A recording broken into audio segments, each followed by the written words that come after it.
Welcome to another Good Dads podcast. I'm joined with Dr. Baker and our special guest as we kick off the new year, 2025, Jason Hynson. And we're going to be talking about the intentional father. But before we do that, if you could tell us a little bit about yourself. All right. Well, I am Jason Hynson. I am the husband of one woman for 20-something years, 21 years, and 7 kids. We're already off to a bad start. Oh, gosh. Did you say 7 kids? 7 Did I kids. hear that correctly? That's why I knew he would be great because Wow. I think he intentionally had 7 kids. Yeah. But Oh, you planned that? Oh, Yes. wow. Well, we planned 2, and then it was like, well, we want a 3rd, and then it was like, well, let's have a 4th, and then there might have been one in there. We were like, did we want that? No, I'm just kidding. If they're listening, we want all of you. We love you. But 19 years old to 3-year-old. So, Wow. we spread them out. Man. And people say, well, did you know how that happens? And we're always like, come on. Just stop that. Don't ever ask that question. If you're listening, don't ever ask somebody with 3 or more kids, like, you know how that happened? Anyway, they do. Well, I think they're concerned because maybe you've slowly Yes. lost your mind a little bit. Right. It is. Luckily, my wife she's an amazing person. She stays at home with our kids. She's a stay-at-home mom and homeschool. She does all of like I tell people, we're all the way weird. Like we're not just partially weird. We're all the way weird. Yeah, we jump do. all the way in, right? Yeah, we're all the way in. 2 feet, man. We're into our neck. So that's what, and then I also get to serve at Victory Mission as their leader. And we help, other individuals leave poverty and find what it looks like to be intentional, just community members. A lot of times the family is what let them down, as you were talking about. And so they're in poverty or they're in trauma or in a state of disrepair in their own personal life and kind of their emotional health. And they're there because somebody wasn't there for them. And that's just the way it is. And so we want to help be the cheerleaders that help them find their next success in their own victory. So you are the perfect person to have in for the intentional father. So let's, I want to ask real quick. Sure. How many boys, how many girls? 4 boys and 3 girls. I saw 3 of those boys in gingerbread costumes this last weekend. Yes, So, yeah, that's they were right. Very cool. Okay. It's good fun. Yeah, it is fun. They didn't want to put those on, but they actually loved it. I mean, it's just, I think that's the thing is like celebrating the kids where they are. I mean, I won't get ahead of myself, but like just celebrating kids and people, like, what if we did more of that? Like find out where people are and then we celebrated them and supported them to be the best them. Like, I think I think we'd all win, wouldn't we, if we did that? So that kind of leads into my question of just basically what is an intentional father? Like you hear that and that could be kind of a loaded question, but maybe going down that path. Well, so here's what I think about.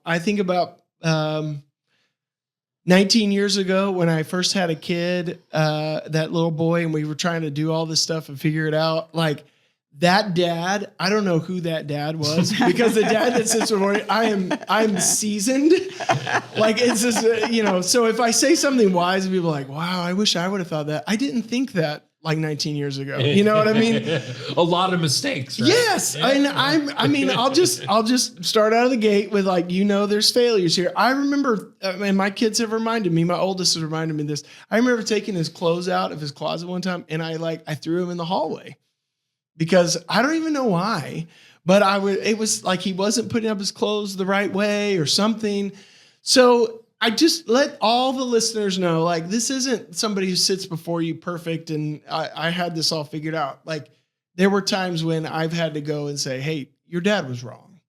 Yeah. And I think the intentional father is someone who's intentional about being intentional, even in the unintentional things. Yeah.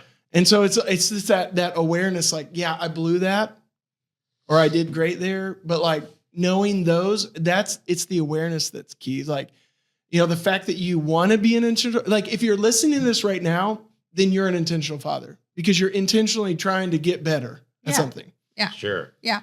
Yeah. And I don't think that like when we talk about good dads, where, I want to always reiterate this. It's not like we're striving to be some kind of perfect mythological figure. It's more so A of just unicorn dad. Yeah. Yeah. It's more so of just being vulnerable and saying, Right. "Hey, these are my experiences where I messed up. This is where I wish I could get better." And hopefully, not only maybe you might be going through the same things, but you're not the only one. You know? Exactly. Yeah. Right. Exactly. Yeah. And that the other dads that I've got to know, and I realize, yeah, I want to be like them when I grow up. Like there's some that are pretty amazing, and it's like they're just in different places. When I had a parent one time, I worked at a camp for people of all ability levels, and there was a mom who had a son that was the same age as my son, my oldest, and he's going to be in a wheelchair the rest of his life. He had very little cognitive function. And I was like, I could never do what you do. And she said, I could never do what you do. And I thought, whoa, you just said the same words back to me. Because it was her, it looked hard from my perspective to hers, but in hers, that's what she's done her whole life. And I think that's where we have to just like kind of give ourselves just a big pat on the back. Like if you're in the game, you're intentional, you're winning because you're there and you're showing up. So what would you say? There may be fathers who live with their children who are unintentional. And I have some ideas about that, but I'm curious about what you think an unintentional father is. Yeah, the unintentional father, I think they're maybe not available. I think availability is maybe being intentional. Another characteristic of it. So my wife was telling me one time, she said, hey, have you heard about the hands-free parenting? And I was like, hands-free? And they're like, yeah, your hands are free to parent. That means they're not on a device or holding a remote or having a magazine. Your hands are free to parent. Because in this day and age, like there's always something in your hand, whether it's a golf club, there's a lot of things you can put in your hand that will distract you from the present. And I took that and I was like, whoa, that's huge. Because I was like, what are you talking about? Hands free?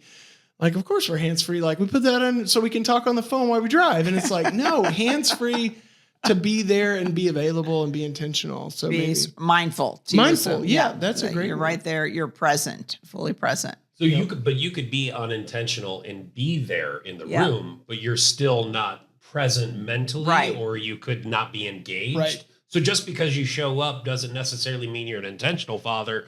You could be off doing something else like devices or off in your own little world. I mean, I've heard people say that they were just kind of checking the box on vacation because they might have been on vacation, but their mind was back at work or was somewhere else. They weren't really thinking about the people they were with and where they were and all of that. So, yeah. Yeah, I think that's right. Yeah, I'm here. Well, I'm present. I remember it might be my dad that told me this story, but I remember he was frustrated at one point and he said, well, I'm there, I'm providing. And I think there was this mentality where like the provider dad was the only need in the home, but now we have everybody's working, everybody's trying to make it. And it's like, that doesn't cut it anymore. I had another friend, my wife came home one day, she's like, I was just talking to one of our friends and she said the husband wanted like a 2-hour decompress from like coming from work.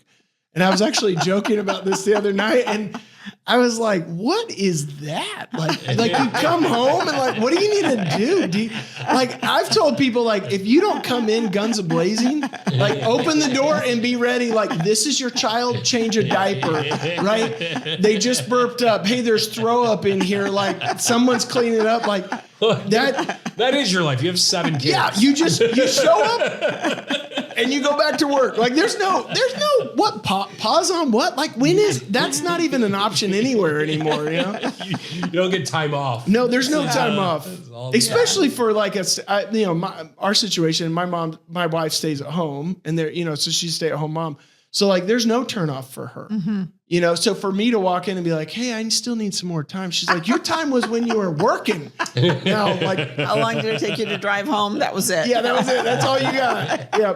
Yeah. Listen to this podcast on your way home, and when you turn it off, walk in the door and be ready to go. Yeah. Yep, that's right.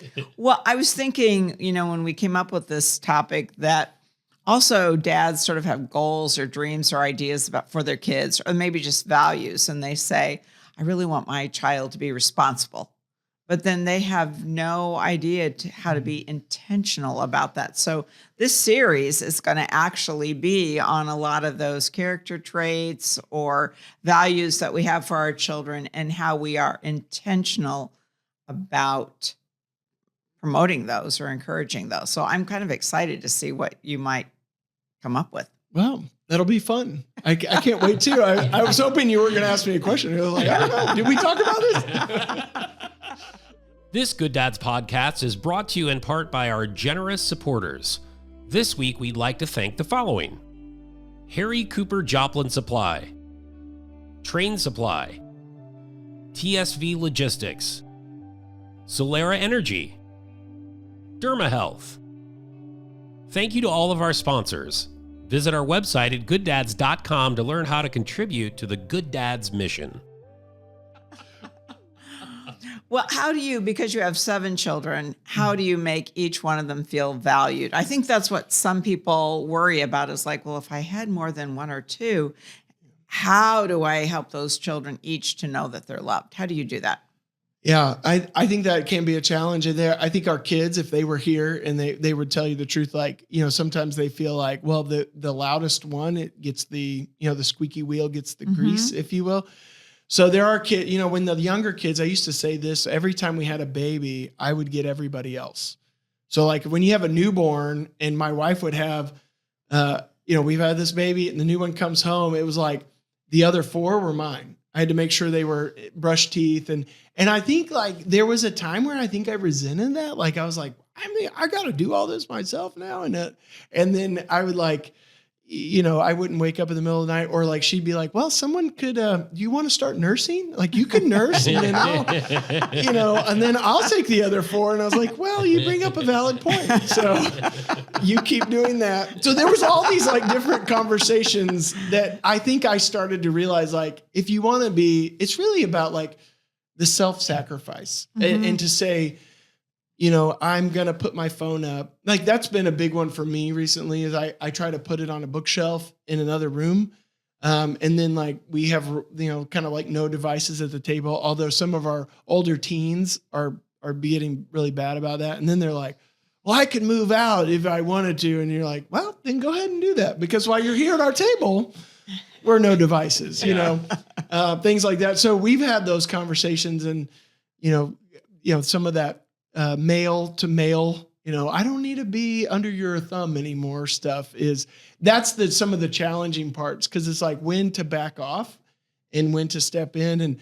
But one of the things we used to do, and it kind of got out of hand, we were doing like a monthly go on a special date. And we still try to be intentional with those. Like, if dad's going to Lowe's, although you may hate dad at Lowe's when I'm staring at a bunch of stuff you don't care about, that if you go with dad, like sometimes there's a Wendy's Frosty that comes, so like little things like that. Yeah.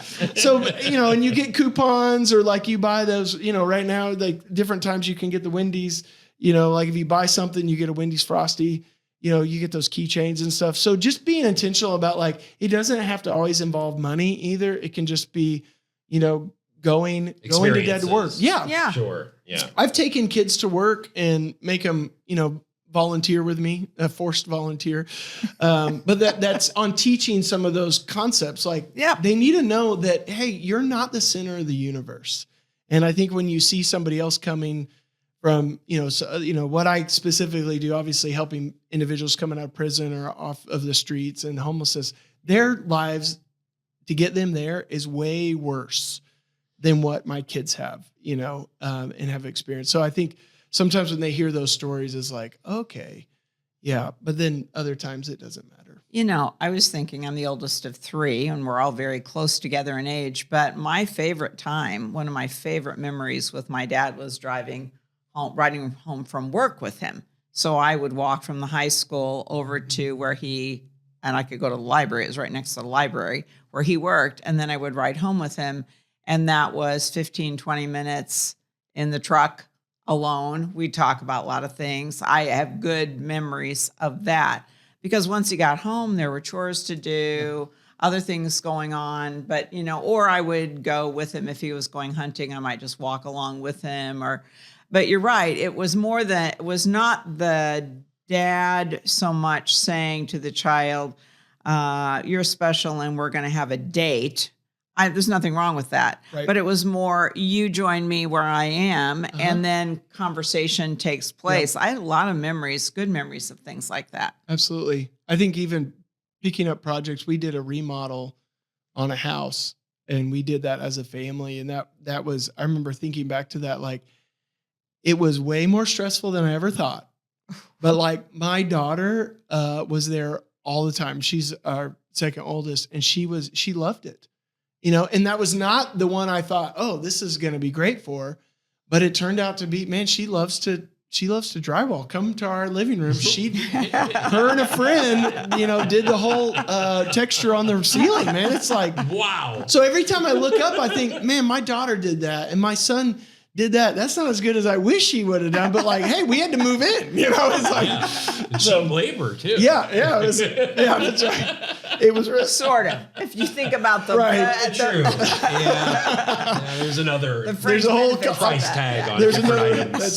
That's true. But I think like just shared experiences. I think that's really where And I did my degrees are in leisure studies, which is there's a whole nother podcast for what that actually is. But like it's like when you share in recreation. Give a degree? They do. I did outdoor recreation, so think outdoor recreation. Okay. So, but it was like the study of and like when you're doing things that you enjoy together, there's a bond that starts to form, and like just driving in the car, it seems benign, but it's like, man, I got my dad's attention for 15 minutes, and I can decompress my day, and he can listen and give. And I was also thinking about that.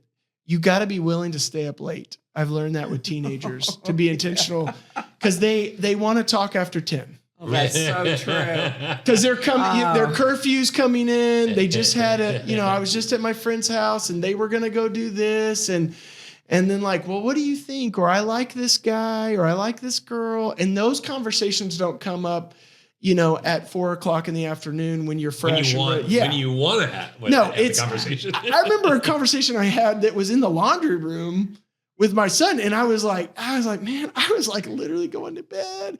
And he was like being inspirational. I was like, I'm hearing this kid's dreams right now.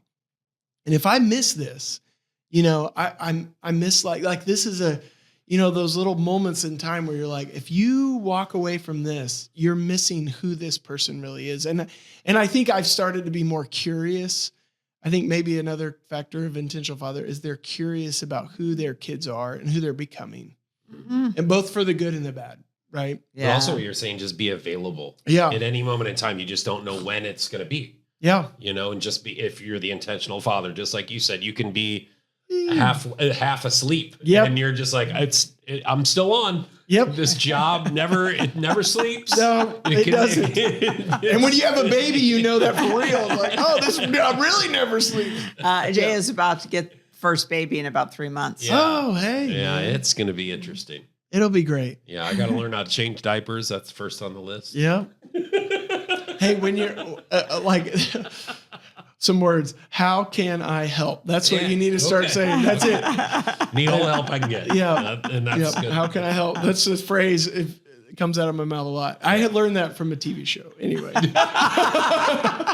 For real. I was like, that's really good. So would you also say just leading by example would be good for the intentional father as well? Just them seeing you as we talk about a lot of times. Kids are always watching you, or they always hear you, even when you don't think that they're watching you or paying attention. They're always seeing. So if you are in the room and doing just all the activities that you said that you do, that kind of helps almost subconsciously. Yeah, absolutely. If I'm saying no devices, when my kids call me out on that, because sometimes I just got this text or I'm waiting for this. When they call me out, I say, hey, you're right.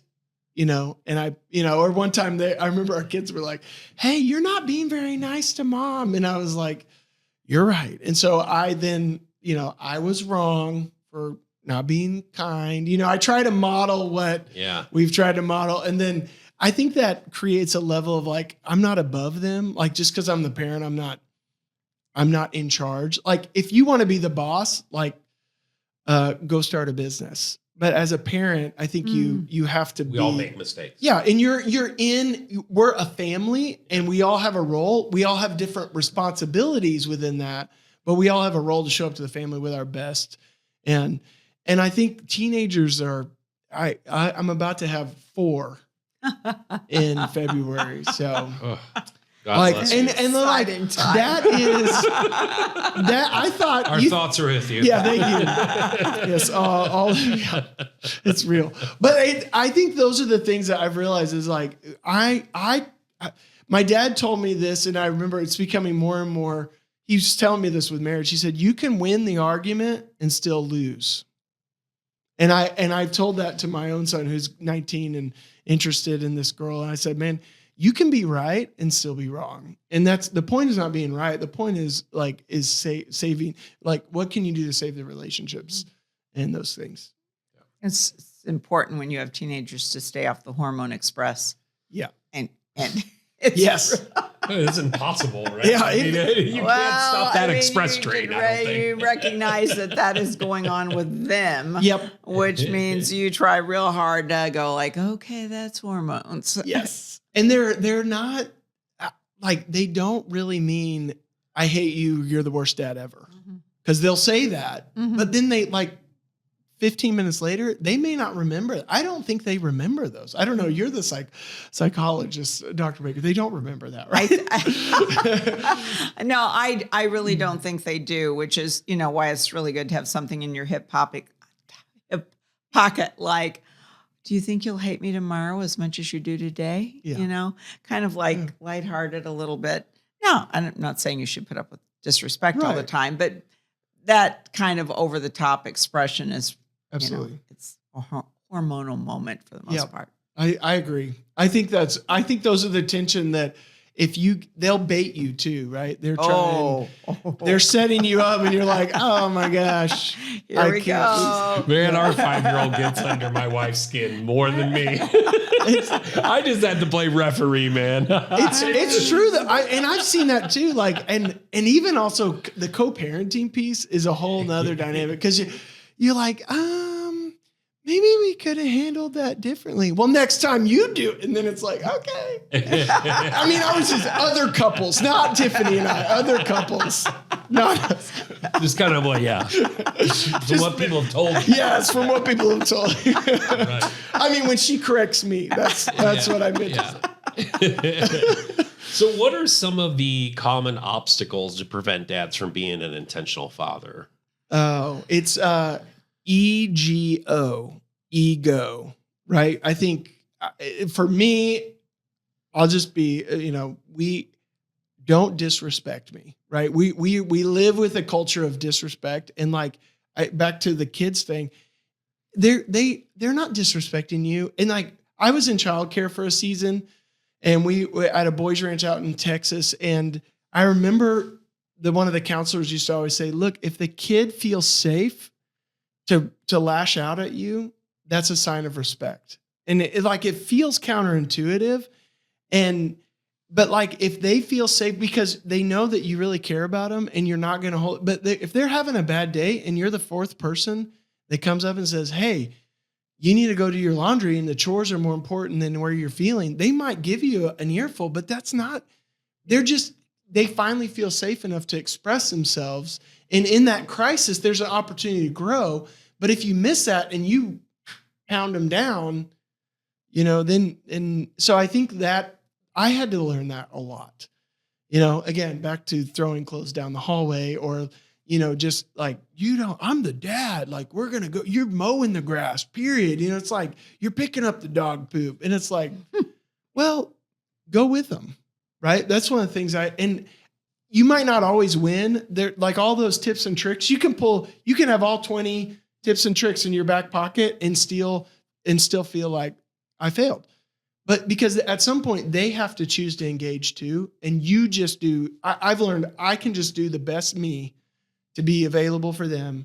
And if that's not good enough, then, I pray or, something like that, that helps, because at some point people they make bad choices and they don't always follow the way, is the best advice. Or we talk about a lot of time of just being tired and worn out. So a lot of times whether it's a kid or an adult, like you'll say things that you don't really mean just because of you're just, halt, hungry, angry, lonely, tired. Yeah. So, I mean, it's all of those things where it's just like you get in front of yourself and you're like, well, I didn't really mean to do that, but I need to be a little bit more focused. Well, I think being apologetic or making a genuine apology when you have been cranky, irritable, prickly, whatever.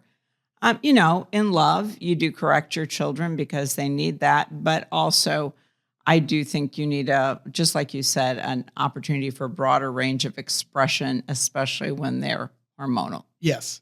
I mean, you put up with everything, but it does mean you just like, okay, before I respond to this, maybe I want to think about it. Right. I mean, I have pulled over the car. We were blocks from our house, and I let a child out. You did the dad thing? And you did the dad thing where you said, I'm going to pull this car over? I pulled over. I let him out, and he got out because because at some point there was like this tension, and it was like, look, this is like, you don't have to be in our car. Yeah, it's fine. I don't want to be in the car. Okay. Yeah. And I mean, it was our neighborhood. It was just down the street. But like, the reality is he wanted to exercise that freedom, and I gave him that opportunity. And then when we came back later, there was some reconciliation. Hey, did you have time to think about, yeah, you're probably right. I love those. You're probably right. Or it's like, yeah, you had some good things to say, and if you want them to repeat your words back to you, they will in an authoritarian family dynamic. Yeah. But they're not growing. They're not learning in that environment. They're being coerced essentially to do, well, just tell me how to get an A. Essentially, they're saying, tell me how to get an A. But, I'm wondering, listening to you talk, I think this is going to be a really exciting series because, you're like a real life dad with a wide span all the way from toddlers to teens. And you have really given some thought into being an intentional father about a lot of things. Yeah, I'm going to need your phone number. I might call you in the middle of the night. You got it, buddy. And just since you have so much of a wide variety of ages. I think that gives me an interesting scope, but I think the reality is like, you also learn, right? I think the intentional father is willing to make a mistake, willing to grow, willing to, hey, I'm not going to make that again because, and just the curiosity of like, these are you're forming humans, and like it's really the best job, right? Like you don't get another place where like anybody else calls you dad. Nobody at my work calls me dad. I haven't, so like there's that unique relationship. And I think that intentional father is going to be the one who says, I'm taking this seriously. And I wanted to have these kids. I'm excited about them. And I can't wait to see how I get to impact their life. And I think that's what this series will all be about. We'll have different dads in, and we're going to see what they think about that. Absolutely. So. The intentional father, Jason Hynson, Dr. Baker, thank you so much. We appreciate you guys.